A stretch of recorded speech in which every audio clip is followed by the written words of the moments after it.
In this video, I will show with you step by step how to buy domain name in Dynadot. So all you have to do, follow me in this video guide. Go to Google, search for Dynadot. This is the keyword domain. Click on the website here.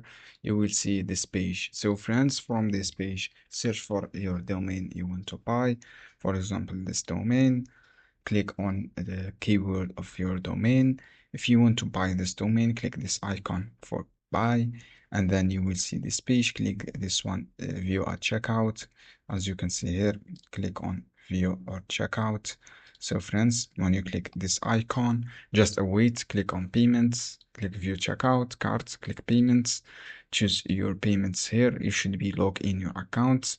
When you log in your accounts here, you can buy domain successfully without any problem. Just click the payments. If you have a promo codes, you can try a promo codes to make a lower price with the original price. So this is how you can do. Click at your card.